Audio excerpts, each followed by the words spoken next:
विधिमंडळाचं या सगळ्या सत्राचं शेवटचं अधिवेशन होतं. हे अंदाजपत्रकीय अधिवेशन होतं. यामध्ये अर्थसंकल्प मांडला गेला. पहिल्यांदा हा अर्थसंकल्प का मांडला याचं समर्थन अर्थमंत्री करू शकले नाहीत. कारण पहिल्यांदा फेब्रुवारीमध्ये एक अर्थसंकल्प मांडला असताना आता दुसरा अर्थसंकल्प मांडण्याची काही गरज नसताना हा अर्थसंकल्प का मांडला याचं समर्पण काही अर्थमंत्री करू शकले नाहीत. कारण आता विधानसभेच्या निवडणुकांनंतर तिसरा अर्थसंकल्प नव्या सरकारला मांडावा लागणार. या अर्थसंकल्पाच्या चर्चेच्या निमित्ताने एक गोष्ट सरकारने मान्य केली की जे महाराष्ट्र राज्य एकेकाळी देशात प्रथम क्रमांकाचं राज्य होतं, सर्वात समृद्ध आणि श्रीमंत राज्य होतं, ते पहिल्या क्रमांकाचं राज्य आता 11व्या क्रमांकावर गेलेलं आहे, हे अर्थमंत्र्यांनी मान्य केलेलं आहे. त्याचबरोबर जो अर्थव्यवस्थेचा विकास दर आहे तो इतका कमी आहे की त्या विकास दरानं 2028 पर्यंत हे राज्य $1 ट्रिलियन इकॉनॉमी पर्यंत पोहोचू शकणार नाही. दोन गोष्टी शासनानं मान्य केलेल्या आहेत. महाराष्ट्राच्या इतिहासामध्ये पहिल्यांदा 95,000 कोटीच्या पुरवणी मागण्या सत्ताधाऱ्यांनी सभागृह बंद करून त्या मागण्या मान्य करून गेल्या. आम्हाला त्यामध्ये बोलण्याची संधी दिली नाही.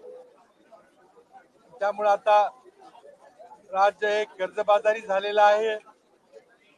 नवीन नवीन घोषणा केल्या जातात पण त्या घोषणा पूर्ण करण्याकरता निधी दिला जात नाही. महाराष्ट्राची आर्थिक परिस्थिती फारच गंभीर आहे. या अर्थसंकल्पीय अधिवेशनामध्ये राज्यांनी 2 श्वेतपत्रिका सादर करायचं मान्य केलेलं आहे. बेरोजगारीची परिस्थितीबद्दल कुठलंही भाष्य झालं नाही.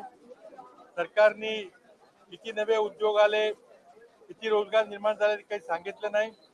परंतु आम्हाला नवीन उद्योगाबद्दल, नवीन रोजगार निर्मितीबद्दल एक श्वेतपत्रिका काढू असं आश्वासन दिलेलं आहे. ती लवकरात लवकर श्वेतपत्रिका आली तर राज्यात निवडणुकीपूर्वी चर्चा होईल. त्याचबरोबर मुंबईच्या अदानी पुनर्विकास प्रकल्पाबद्दल ही आम्ही जो घोटाळा झाल्याचा आरोप केलेला आहे त्याबद्दलही राज्य शासनानं श्वेतपत्रिका काढायचं आश्वासन दिलेलं आहे. या दोन्ही श्वेतपत्रिका लवकरात लवकर निघाल्या तर त्यावर चर्चा होईल. एकंदरीत भाजप सरकार फेक नॅरेटिव्हचा मुद्दा काढायचा प्रयत्न करतंय. मी त्यांना सांगू इच्छितो की फेक नॅरेटिव्ह नाहीये. नरेंद्र मोदींनी लोकसभेच्या निवडणुकीमध्ये तो प्रचार केला, तो अल्पसंख्याक समाजाला प्रताडित केलं, त्यामुळे त्यांना ती मतं मिळणं शक्य नव्हतं. त्याचबरोबर त्यांना राम मंदिराचा मुद्दा हा काही महाराष्ट्रात चालला नाही, त्यामुळे ते त्यांचा संताप झाला होता. आणि भाजपच्या नेत्यांनी स्वतः प्रधानमंत्र्यांनी 400 पारची घोषणा केली होती.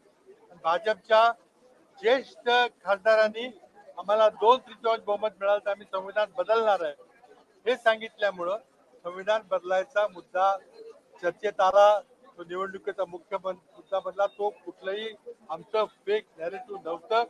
ते भाजपच्या कृत्यामुळं तो मुद्दा निवडणुकीत आला. लोकांनी त्यांना धडा शिकवायला म्हटलं तरी काही वावगं नाही. त्याच्यापेक्षाही मोठ्या ताकदीने महाराष्ट्रामध्ये या भ्रष्ट सरकारला पराभूत केल्याशिवाय महाविकास आघाडी राहणार नाही. धन्यवाद.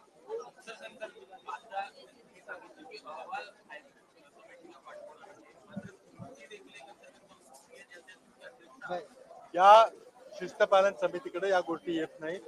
निवडणुकीच्या काळातील शिस्तभंगाची कारवाई थेट काँग्रेस पक्षाचे अध्यक्ष आणि प्रभारी करू शकतात.